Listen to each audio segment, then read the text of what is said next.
Hello, welcome back to easy movies explainer channel. और आज मैं आपको जिस मूवी एक्सप्लेन करने जा रहा हूँ वो है रिटर्न टू द 36 चैम्बर। 1980 की मूवी है। तो दोस्तों, अगर आपने अभी तक मेरे चैनल को सब्सक्राइब नहीं किया तो प्लीज नीचे दिए हुए रेड बटन को प्रेस करके सब्सक्राइब कर दीजिए और बेल नोटिफिकेशन को ऑन करना ना भूले। कहानी शुरू होती है कपड़ों को रंग करने के कारखाने से। और यहाँ कपड़ों को रंग करने का काम चल रहा होता है और यहाँ के रंग कपड़ों पर बराबर चढ़ नहीं होते हैं। और मजदूरों के लीडर शेंग को मैनेजर बुलाता है और कपड़ों के रंग को बतलाता है। दोनों में कितना फर्क है कहता है और कहता है ये मंचूरियन है। अब से ये लोग यहाँ के इंचार्ज हो गए, अब तुम लोग इनके नीचे काम करोगे। और बॉस ने कहा है अब से तुम सबकी तनख्वाह 20% कट जाएगी इन मंचूरियन को देने के लिए। ये सुनकर शेंग मना करता है तो एक मंचूरियन शेंग को किक मार के गिरा देता है। शेंग कहता है हम मंचूरियन की गुंडागर्दी नहीं चलने देंगे। तो मंचूरियंस सब मजदूरों को मारने लगते हैं।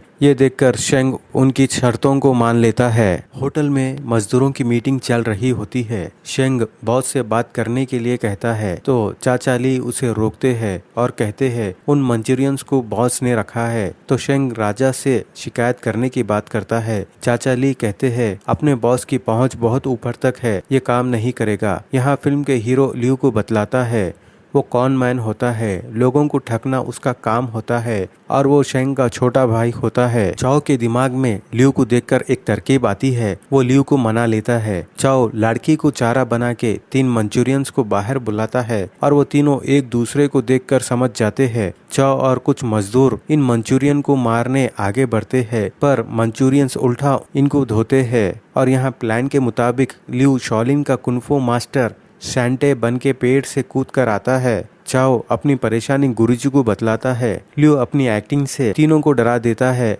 वो लोग डर के मारे भाग जाते हैं। लियू कारखाने को आता है और अपनी एक्टिंग से मैनेजर को भी डरा देता है। मैनेजर मजदूरों को पूरी तनख्वाह देने का वादा करता है।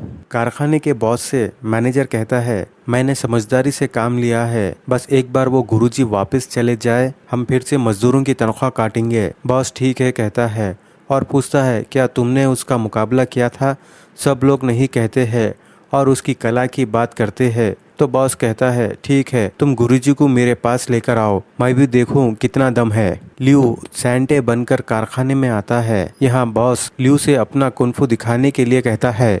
लियू मजदूरों पर अपनी कला की एक्टिंग दिखाता है पर बॉस कहता है बेचारे इन मजदूरों पर नहीं हम पर आपकी कला आजमाइए। लियू कहता है अगर तुम्हें मेरी कला देखनी है तो शॉलिन मंदिर आ जाना, कह के जा रहा होता है। बॉस लियू पर अटैक करके उठा के फेंक देता है और मंचूरियन से कहता है इसने नकली कुंफू दिखा के बेवकूफ बनाया है, इसे असली कुंफू क्या है बताओ, मारो इसे। मंचूरियंस लियू को मारने लगते हैं। सारे मजदूर मिलकर लियू को बचाते हैं और भगा देते हैं। शेंग कहता है जो कुछ भी हुआ सबका जिम्मेदार लियू को बताता है। लियू कहता है मुझे कुंफू आता है क्या, मैं तो तुम सबकी मदद कर रहा था। तो शेंग कहता है तो सीख लो ना। लियू हाँ मैं सीख लूंगा कह के चला जाता है। चाओ लियू के पास आकर उसे कुंफू सीखने के लिए कहता है पर लियू कहता है शॉलिन टेम्पल में सिर्फ साधु ही सीख सकते हैं। तो चाओ कहता है तुम साधु जैसे दिखते हो और अगर तुम चाहे तो ये कर सकते हो। लियू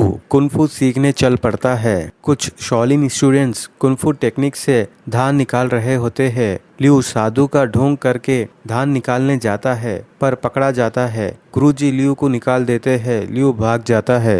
लियू तरकीब लगा के जुलाब की गोलियां चाय में मिलाकर रख देता है। एक मॉन्क वो चाय पीता है और उसे जुलाब हो जाते हैं। वो अपनी वेजिटेबल्स की बुट्टी रखकर हल्का होने जाता है। इसका फायदा उठाकर लियू वेजिटेबल्स लेकर शॉलिन टेम्पल पहुंच जाता है पर पकड़ा जाता है और लियू को बाहर फेंक देते हैं। लियू एक और तरकीब लगा के कुछ 36 चैम्बर के स्टूडेंट्स के साथ मिलकर शॉलिन टेम्पल में घुस जाता है पर यहाँ अंदर जाने का अनोखा तरीका होता है। ये तरीका देखकर लियू डर जाता है और इसी की तरह 3 और लोग अंदर जाने की कोशिश करते हैं पर जाल में फंस जाते हैं और गुरुजी उन्हें हकाल देते हैं और कुंफू टेक्निक से सारे निशान मिटा देते हैं। लियू एक और तरकीब लगाता है और कहता है मैं नॉर्थ शॉलिन से आया हूँ, मैं आपकी कुंफू टेक्निक देखने आया हूँ और हमारे पास भी ऐसा रेत का रास्ता है, पर हम उस पे चिपक के चलते हैं, कह के एक गुरुजी के पीछे पीछे रास्ता पार कर लेता है और आगे बढ़ जाता है।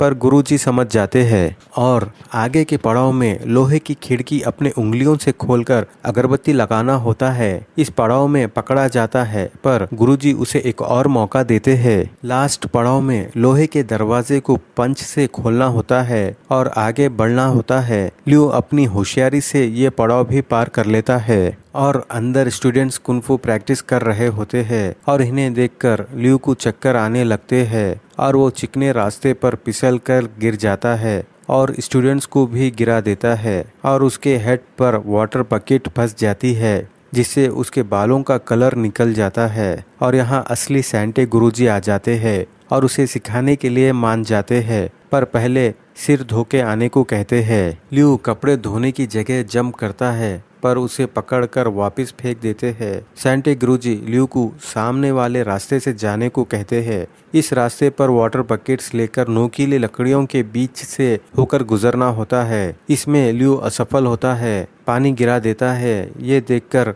गुरुजी सब स्टूडेंट्स से कहते हैं, ये कुआं लियो के लिए छोड़ दो और तुम लोग दूसरे कुएं से पानी भरो।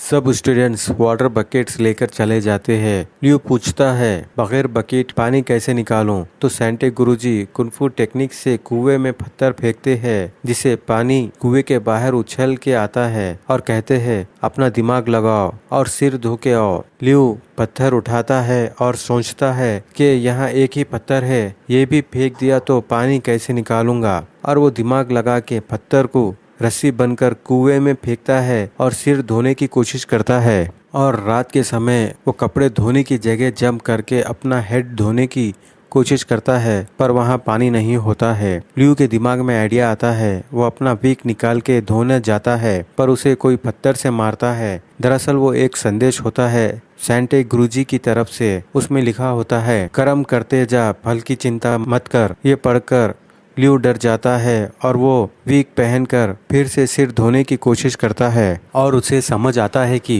पत्थर जहाँ गिरता है उसकी उल्टी जगह पानी उछल कर आता है। और वो प्रैक्टिस करने लगता है और उसमें माहिर हो जाता है और अपने सिर धोने में सफल होता है, जिससे उसके नकली बाल दिखने लगते हैं। और दीवार पे लगे चूने को देखकर वो अपने बाल को सफेद कर लेता है। दूसरे दिन लियो सैंटे गुरुजी से कहता है, देखो मैंने अपने बाल धो लिए हैं, ये बिल्कुल सफेद है। गुरुजी सैंटे लियो के सर से नकली बाल निकाल देते हैं और कहते हैं, तुम चोरी से शॉलिन स्कूल में दाखिल हुए हो, ये बात मुझे पहले से पता थी। ये बात सुनकर लियो जाने लगता है तो गुरुजी कहते हैं, तुम यहाँ रह सकते हो, पर तुम मेरे शिष्य नहीं बनोगे।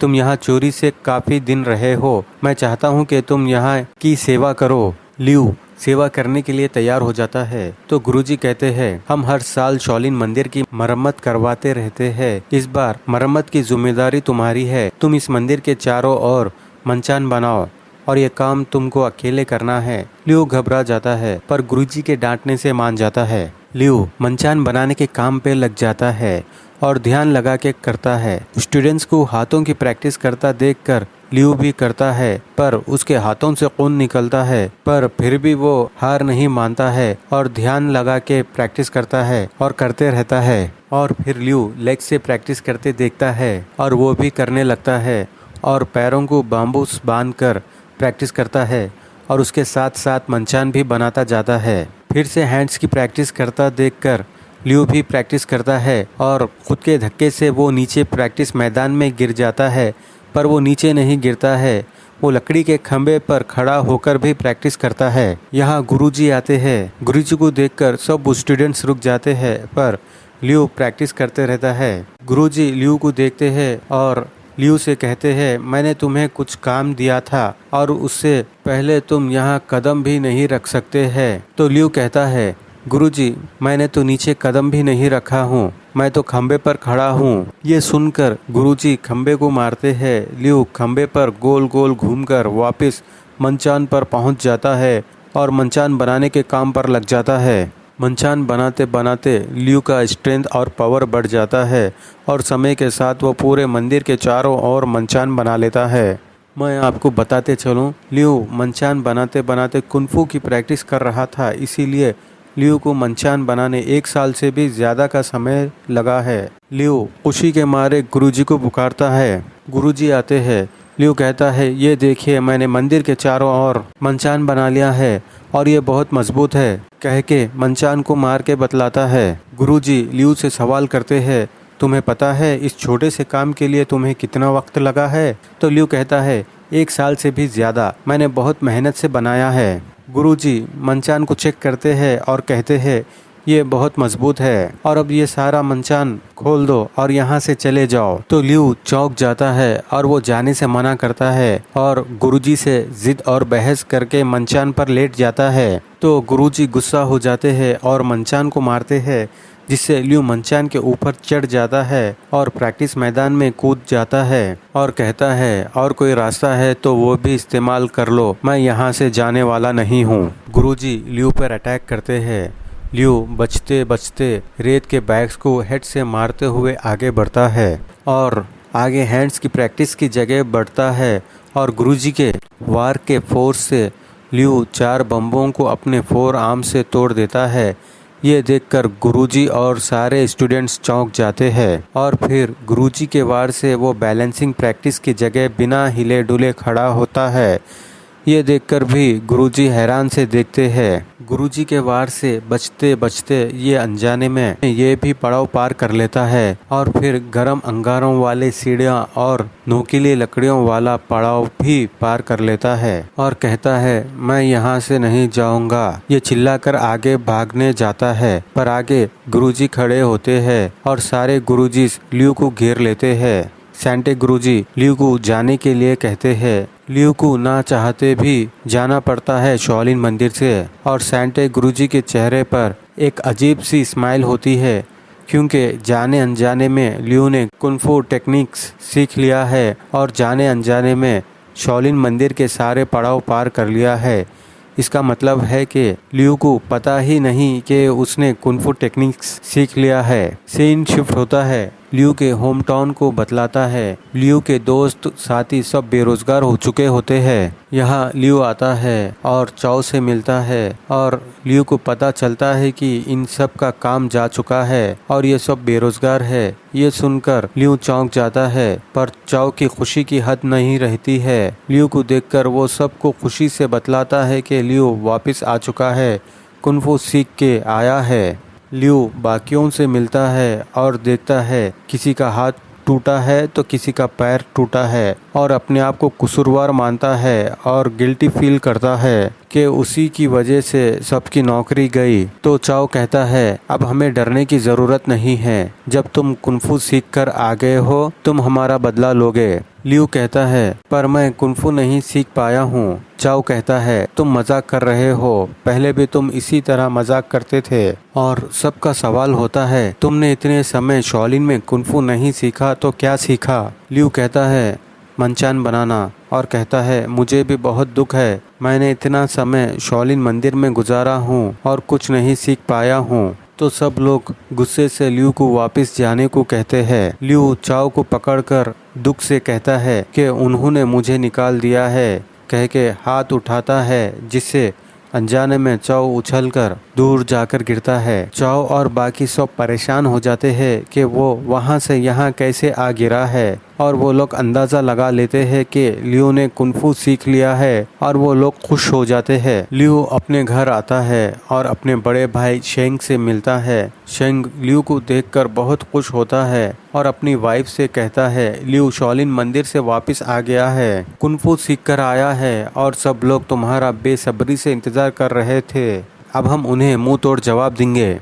लियू जज्बाती होकर शेंग से और भाभी से कहता है, मैं शाओलिन जाकर भी कुंफू नहीं सीख पाया, कह के बाहर भागता है। बाहर निकलते ही चाओ और बाकी सब लियू को रोक लेते हैं और उसे पकड़ते हैं। चाओ लियू पर पीछे से वार करता है, पर लियू उसे डिफेंस करते हुए उसे हेड से मारता है और सबके हाथों से अपने आप को छुड़ा लेता है। चाओ लियू से कहता है, तुम्हें कुंफू आता है, तुम अभी भी झूठ बोल रहे हो, कह के अटैक करता है। लियू उसे उसी के हथियार से रिटर्न वार करता है। तो चाओ कहता है, यही तो कुंफू है। लियू चौंक जाता है और पूछता है, क्या यही कुंफू है? चाओ कहता है हाँ यही कुंफू है। लियो खुशी के मारे कहता है सुनो तुम सब मुझ पे हमला करो, जरा मैं भी तो देखूं मुझे कितना कुंफू आता है। और वो फाइट लड़ता है, चारों को एक साथ मारता है और शॉक हो जाता है। सीन शिफ्ट होता है,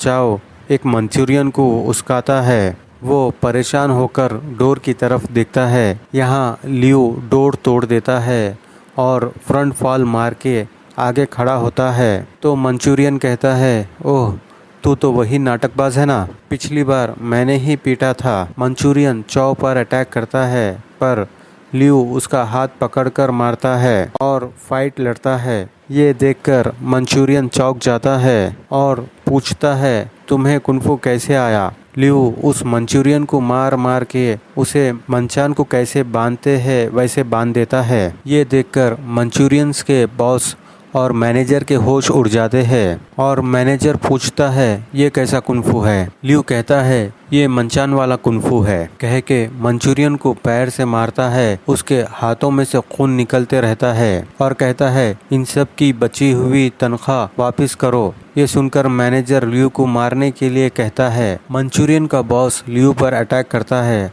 लियो मंचूरियन के बॉस को डिफेंड करते हुए सबसे फाइट लड़ता है और मैनेजर से भी फाइट लड़ता है और फाइट लड़ते लड़ते सब लाठियों को और मंचूरियंस को मंचान के जैसा बांध देता है। ये देखकर मैनेजर डर जाता है और बॉस के पास भाग जाता है।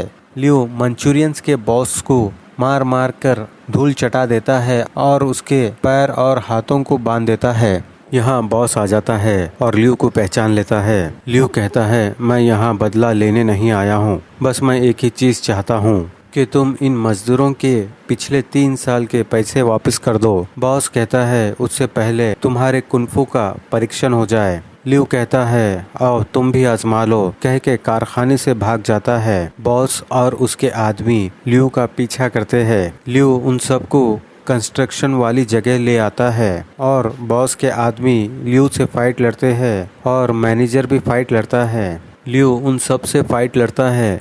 ये देखकर बॉस भी मैदान में उतरता है और लियो को मारता है और लियो पर भारी पड़ता है। ये देखकर लियो और आगे भागता है और भागते भागते सारे फाइटर्स पर मट्ठी उछालते हुए भागता है, जिससे उन सब के आंखों में मट्ठी चले जाती है। लियो और बॉस की बहुत लंबी फाइट चलती है और लियो बॉस पर बहुत भारी पड़ता है और बॉस को धूल चटा देता है। बॉस को मार मार कर उसका हाथ बांध देता है और हवा में लटका देता है, जिससे बॉस डर जाता है और हार मान लेता है और मजदूरों की पूरी तनख्वाह देने का वादा करता है।